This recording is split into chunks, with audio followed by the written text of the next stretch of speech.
So ಈ ವಿಚಾರದಲ್ಲಿ ಇನ್ನೊಂದು ಚರ್ಚೆಗೂ ಕೂಡ ಬಂತು. ಅದೇನು ಅಂತಂದ್ರೆ ಇದು ಬಿಟ್ಬಿಡೋಣ ಈಗ ದರ್ಶನ್ ಅವರ ವಿಚಾರದಲ್ಲಿ. ಎರಡನೇ ವಿಚಾರಕ್ಕೆ ಬರೋಣ. ಡಿ ಕೆ ಸುರೇಶ್ ಅವರ ತಂಗಿಯ ಸೋಗಿನಲ್ಲಿ ಕೋಟಿ ಕೋಟಿ ವಂಚನೆ ಮಾಡಿರುವಂಥ ಕೇಸ್ ಏನಿದೆ, ವಾರಾಹಿ ಜ್ಯುವೆಲರಿ ಶಾಪ್ಗೆ ಭೇಟಿಯನ್ನ ನೀಡಿದ್ರ ನಟ ಧರ್ಮ. ಕಾರಣ ಮೊನ್ನೆ ಧರ್ಮ ಅವರು ಹೇಳ್ತಾ ಇದ್ರು ನನಗೇನು ಗೊತ್ತಿಲ್ಲ ಈ ವಿಚಾರದಲ್ಲಿ ಅಂತ ಹೇಳಿ. ನಟ ಧರ್ಮ ವಾರಾಹಿ ಜ್ಯುವೆಲರಿ ಶಾಪ್ಗೆ ಬಂದಿದ್ದ ದೃಶ್ಯ ಈಗ ಲಭ್ಯವಾಗಿದೆ ಅಂತಿದ್ದಾರೆ. ನವೆಂಬರ್ 15ರಂದು ವಾರಾಹಿ ಜ್ಯುವೆಲರಿ ಶಾಪ್ಗೆ ಭೇಟಿಯಾದಂಥ ದೃಶ್ಯ ಈಗ ಲಭ್ಯವಾಗಿದೆ. ಪ್ರಕರಣಕ್ಕೆ ಈಗ ಮತ್ತೊಂದು ಟ್ವಿಸ್ಟ್ ಅನ್ನ CCTV ದೃಶ್ಯ ಈಗ ಕೊಡ್ತಾ ಇದೆ. ಧರ್ಮ ಅವರ ಅವತ್ತೇ ಈ ವಿಚಾರ ಬಂದ ತಕ್ಷಣ ಸುದ್ದಿಗೋಷ್ಠಿಯನ್ನು ಮಾಡಿ ಎಲ್ಲ ಮಾತನಾಡಿದರು, ನನಗೇನು ಗೊತ್ತಿಲ್ಲ ಅದು ಅಂತೇಳಿ. ಬಟ್ ಧರ್ಮ ಅವರೀಗ ಹೋಗಿರುವಂಥದ್ದು ಅಲ್ಲಿ CCTV ದೃಶ್ಯಾವಳಿಗಳು ಲಭ್ಯವಾಗ್ತಾ ಇದೆ. ಅವರು ವಾರಾಹಿ ಜ್ಯುವೆಲರಿ ಶಾಪ್ಗೆ ಹೋಗಿದ್ರು ಅನ್ನೋದಕ್ಕೆ ಇದೊಂದು ಸಾಕ್ಷಿ ಅಂತ ಹೇಳ್ತಾ ಇದ್ದಾರೆ. ಈಗ ಅದರ ಮೇಲೆ ಡೇಟು ಕೂಡ ಇದೆ, ಟೈಮಿಂಗ್ಸ್ ಕೂಡ ಇದೆ, ನೋಡ್ತಾ ಇದ್ದೀರಾ. ಇವರೇ ಡಿ ಕೆ ಸುರೇಶ್ ಅವರ ಧ್ವನಿಯನ್ನು ಮಿಮಿಕ್ರಿ ಮಾಡಿ ಮಾತನಾಡಿದರು ಓನರ್ ಜೊತೆಗೆ ಅಂತ ಹೇಳಿ. ಸೊ ಹಾಗಾಗಿ ಅದು ಆರೋಪ ಅವ್ರ ಮೇಲಿದೆ. ಈಗ ಕೇಸ್ ಕೂಡ ದಾಖಲಾಗಿದೆ. ಅರೆಗ್ಲೇ ಏನಾಗುತ್ತೆ ಅದನ್ನ ಬಗ್ಗೆ ಪೊಲೀಸರು ತನಿಖೆಯನ್ನು ಮಾಡ್ತಾರೆ. ಈಗ ಅವ್ರು ಬಂದಿರುವಂಥ ದೃಶ್ಯ, ಅವರಲ್ಲಿರುವಂಥ ದೃಶ್ಯವನ್ನು CC ಕ್ಯಾಮ್ರಾದಲ್ಲಿ ಸೆರೆಯಾಗಿರೋದ್ರಿಂದ ಅದೀಗ ಆಚೆ ಬರ್ತಾ ಇದೆ, ನೋಡ್ತಾ ಇದ್ದೀರಾ. ಗೊತ್ತಾಗುತ್ತೆ ಯಾರು ಏನು ಎತ್ತ ಅಂತ ಹೇಳಿ. ಆ ನಿಟ್ಟಿನಲ್ಲಿ ಪೊಲೀಸರು ಕೂಡ ತನಿಖೆಯನ್ನು ಮಾಡ್ತಾರೆ. ನನಗಿದೇನು ಸಂಬಂಧನೇ ಇಲ್ಲ, ಏನೂ ಇಲ್ಲ ಅಂತ ಹೇಳ್ತಾ ಇದ್ದಂಥವ್ರು ಈಗ ಈ ವಿಚಾರದಲ್ಲಿ ಏನು ಹೇಳ್ತಾರೆ ಅನ್ನುವಂಥದ್ದು ಈಗ ಸದ್ಯಕ್ಕಿರುವಂತಹ ಪ್ರಶ್ನೆ. ಸೊ ಈ ಪ್ರಕರಣ ಇನ್ನೂ ಯಾವ್ಯಾವ ಸ್ವರೂಪವನ್ನು ಪಡ್ಕೊಳ್ಳುತ್ತೋ, ಇನ್ನೂ ಯಾರ್ಯಾರೆಲ್ಲ ಶಾಮೀಲಾಗಿದ್ದಾರೋ ಇದರಲ್ಲಿ ಗೊತ್ತಿಲ್ಲ. ಬಟ್ ತನಿಖೆ ಅಂತೂ ಈಗ ಪೊಲೀಸರು ಮಾಡ್ತಾ ಇದ್ದಾರೆ. ಹಲೋ ಹಲೋ, ಹೇಳೋ. ಲೈನಲ್ಲಿ ಐತೆ ಅಣ್ಣ, ಹಾಕ್ಲಾ? ಹಾಂ ಹಾಕೋ. ಮಾತಾಡ್ತೀನಿ ನೀನು. ಹಾಂ ಮಾತಾಡ್ತೀನಿ. ಇದೆಯಾ ಕರೆಕ್ಟ್ ಆಗಿರೋ ಜಾಗದಲ್ಲಿ? ಕರೆಕ್ಟಾಗಿದ್ದೀನಿ ಹೇಳು. ಒಂಚೂರು ಮ್ಯೂಸಿಕ್ ಇದೆ ಬಟ್ ಪರವಾಗಿಲ್ಲ. ಅಣ್ಣ ವನಿತಾ ಲೈನಲ್ಲಿ ಇದ್ದಾಳೆ. ಅಣ್ಣ ನಮಸ್ತೆ ಅಣ್ಣ, ವನಿತಾ ಮಾತಾಡೋದು. ಬ್ಯುಸಿ ಇದ್ರಾ? ಓಕೆ. ಅಲ್ಲ ಅಣ್ಣ, ಅದೇ ನಿಮಗೆ ಗೊತ್ತಲ್ಲ, ನೀವು ಹೇಳಿದ್ರಿ ಅಂತಲೇ ಎಲ್ಲ ಸ್ಟಾರ್ಟ್ ಮಾಡಿದೆ. ಇವಾಗ ಎಲ್ಲ ಪೂರ್ತಿ 2-2.5 ತಿಂಗಳಾಯಿತು. ಎಲ್ಲ ಒಂದೇ ಕಡೆ ಸ್ಟಾಪ್ ಆಗ್ಬಿಟ್ಟಿದೆ.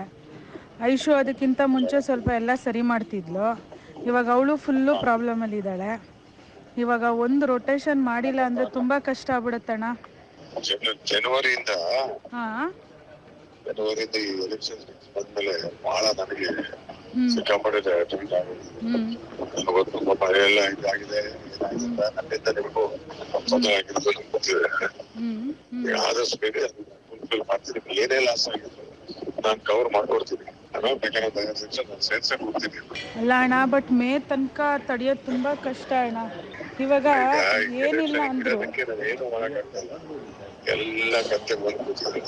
ಇನ್ನು ಋತುಗೆ ಎಲ್ಲಾರ್ಗು ಮಾಡಿ ನನಗೆ ಗೊತ್ತದು. ಅಪ್ಪ ಇವಳು ಕೂಡ 1 ವರ್ಷದಿಂದ ನನಗೆ ವೆಯ್ಟ್ ಮಾಡ್ಕೊಂಡು ಅವಳು ಸಪೋರ್ಟ್ ಮಾಡ್ತಿರೋದು. ಏನಿಲ್ಲ, ಆದಷ್ಟು ಇದು ಮಾಡ್ಕೊಂಡು ಮಾಡ್ತೀನಿ. ಏನ್ ಲಾಸ್ ಇದೆ ಅದು ನಾನು ಸೇರ್ಸ್ ಮಾಡ್ತೀನಿ. ಅಲ್ಲ ಅಣ್ಣ, ಲಾಸ್ ಕರೆಕ್ಟು. ನಾನು ಅದನ್ನ ಇದು ಮಾಡ್ತಾ ಇಲ್ಲ. ಇವಾಗ ಒಂದು 6-7 kg ತನಕ ಟ್ರಾನ್ಸಾಕ್ಷನ್ ಮಾಡಬೇಕು. ಡೀಲರ್ಸ್ ಎಲ್ಲ ನಮ್ಮ ಶೋರೂಮಲ್ಲಿ ಬಂದು ಕೂತ್ಕೊಂಡ್ಬಿಟ್ಟಿದ್ದಾರೆ. ಮತ್ತು ನನಗೂ ಕೈ ನಡ್ಸೋಕ್ಕಾಗ್ತಿಲ್ಲ. ಐಶು ಆದರೂ ಮೊದಲು ಪಾಪ ಏನೋ ಒಂದು ಅಲ್ಲಿಂದ ಇಲ್ಲಿಂದೆಲ್ಲ ಸರಿ ಮಾಡಿಕೊಡೋಳು. ಈಗ ಅವಳು ಫುಲ್ಲು ಪ್ರಾಬ್ಲಮಲ್ಲಿ ಕೂತ್ಕೊಂಡ್ಬಿಟ್ಟಿದ್ದಾಳೆ. ಹೆಂಗಣ್ಣ? ಅವಳಿಗೆ ನನ್ನಿಂದಾನೆ ಅವಳಿಗೆ ಆಗಲಿ ನಿಮ್ಗೆ ಎಲ್ಲರಿಗೂ ಟೈಟ್ ಆಗಿರೋದು. ಆದಷ್ಟು ನಾನು ಮಾಡ್ತೀನಿ. ಅದೇನೇ ಲಾಸ್ ಇದ್ರು ನಾನು ಮಾಡ್ಕೊಡ್ತೀನಿ ಅಷ್ಟೇ. ಅಣ್ಣ ಹೇಳ್ತಾರೆ ಈಗ ನೀನು ಮೇ ಎಂಡ್ಗೆ ಅವಳು ಕುಟ್ಟಿ ನೀನ್ ಕ್ಲಿಯರ್ ಮಾಡೋದು, ಮೇ ಎಂಡ್ ಕ್ಲಿಯರ್ ಮಾಡು. ಒಂದು 15 ದಿವಸಕ್ಕೆ ಒಂದು 50-60 ಲಕ್ಷ ಆದರೂ ರೆಡಿ ಮಾಡಿಸ್ಕೊಡ್ತಾ ಇದ್ರೆ ನಾನು ಯಾವಾಗ ಈ ಡೀಲರ್ಸ್ನೆಲ್ಲ ಸಂಭಾಳಿಸ್ತೀನಿ. ಅವಳಿಗೆ 15 ಡೇಸ್ಗೆ ಒಂದ್ಸರಿ 50 ಲಕ್ಷನ 60 ಲಕ್ಷನ ದುಡ್ಡು ಕೊಟ್ಟು ಕಳ್ಸು. 15 ದಿನಕ್ಕೆ ಮಿಸ್ ಮಾಡ್ದೆ. ಅವಳು ಅದ್ರಲ್ಲಿ ಟರ್ನ್ ಮಾಡ್ಕೊತಾಳೆ. ಈಗ 31st ಆಗ್ಲಿ, ಇದು ಮಾರ್ಚ್ 31st.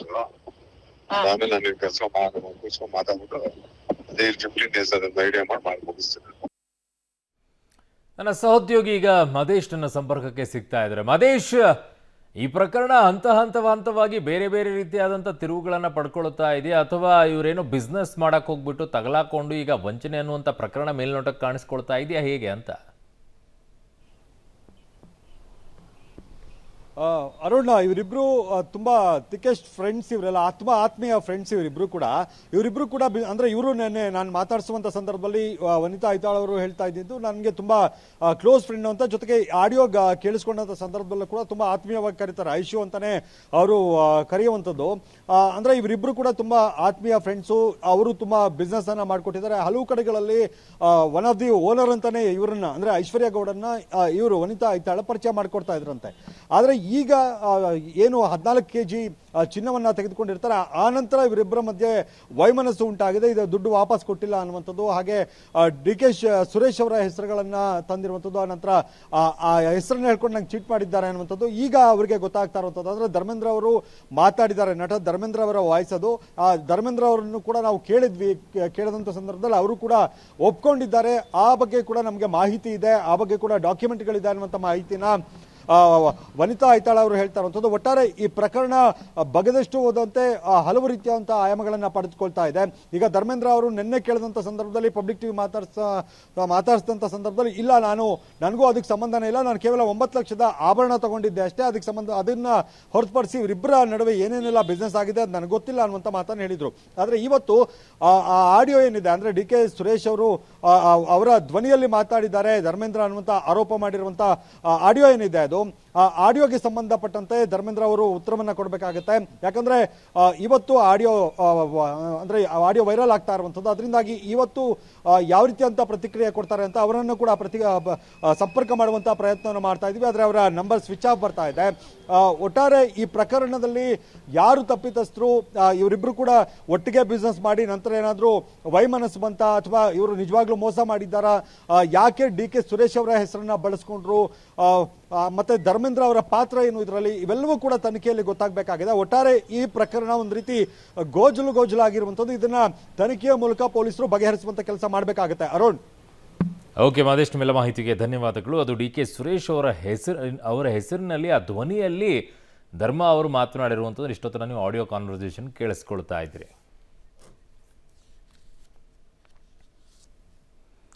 ಸೊ ಈ ವಿಚಾರದಲ್ಲಿ ಬಗೆದಷ್ಟು ಖಜಾನೆ ಆಚೆ ಬರ್ತಾ ಇದೆ, ಹೊಸ ವಿಚಾರಗಳು ಆಚೆ ಬರ್ತಾ ಇದೆ, ಯಾರ್ಯಾರು ಶಾಮೀಲಾಗಿದ್ದಾರೋ ಗೊತ್ತಾಗ್ತಾ ಇಲ್ಲ. ಸೊ DK ಸುರೇಶ್ ಅವರ ತಂಗಿ ಅಂತ ಹೇಳ್ಕೊಂಡು ಕೋಟಿ ವಂಚನೆ ಮಾಡಿರುವಂಥ ಕೇಸಿನಿದೆ, ಬಗೆದಷ್ಟು ಈಗ ಹೊರಬರ್ತಾ ಇದೆ ಖಜಾನೆಯ ರಹಸ್ಯ. ದೂರು ದಾಖಲಾದ ನಂತರ ವನಿತಾಗೆ ಐಶ್ವರ್ಯ ಗೌಡ ಕಾಲ್ ಮಾಡ್ತಾರೆ, ಕೇಸ್ ವಾಪಸ್ ಪಡೆಯುವಂತೆ ಐಶ್ವರ್ಯ ಗೌಡ ಗೋಗರ್ಕೊಂಡು ಕೇಳ್ತಾರೆ. ಇಬ್ಬರು ನಡೆಸಿರುವಂಥ ಫೋನ್ ಸಂಭಾಷಣೆ ಕೂಡ ಪಬ್ಲಿಕ್ ಟಿವಿಗೆ ಲಭ್ಯವಾಗಿದೆ. ಇನ್ನೊಂದು ಕಡೆಗೆ DK ಸುರೇಶ್ ಅವರ ಧ್ವನಿಯಲ್ಲಿ ಮಾತನಾಡಿದಂಥ ಧರ್ಮ ಅವರದ್ದು ಆವಾಗಲೇ ಫೋನ್ ಸಂಭಾಷಣೆಯನ್ನು ನೋಡ್ತಾ ಇದ್ರಿ. ಈಗ ಇನ್ನೊಂದು ಕೇಸನ್ನು ತೋರಿಸ್ತಾ ಇದ್ದೀವಿ. ಐಶ್ವರ್ಯ ಗೌಡ ಕಾಲ್ ಮಾಡಿ ಗೋಗರ್ಕೊಂಡು ಕೇಳ್ಕೊಳ್ತಾ ಇರೋದು, ದಯವಿಟ್ಟು ಒಂದು 2 ದಿನ ಟೈಮ್ ಕೊಡು ಅಂತ ಹೇಳಿ. ಆಡಿಯೋ ಈ ಥರ ಇದೆ ನೋಡಿ.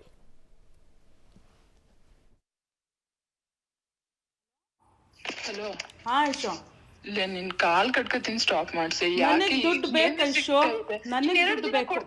ನನಗೆ ಆಗಲ್ಲ, ನಾನು ಕೊಟ್ಟಿಲ್ಲ ಅಂದ್ರೆ ಮಾಡು.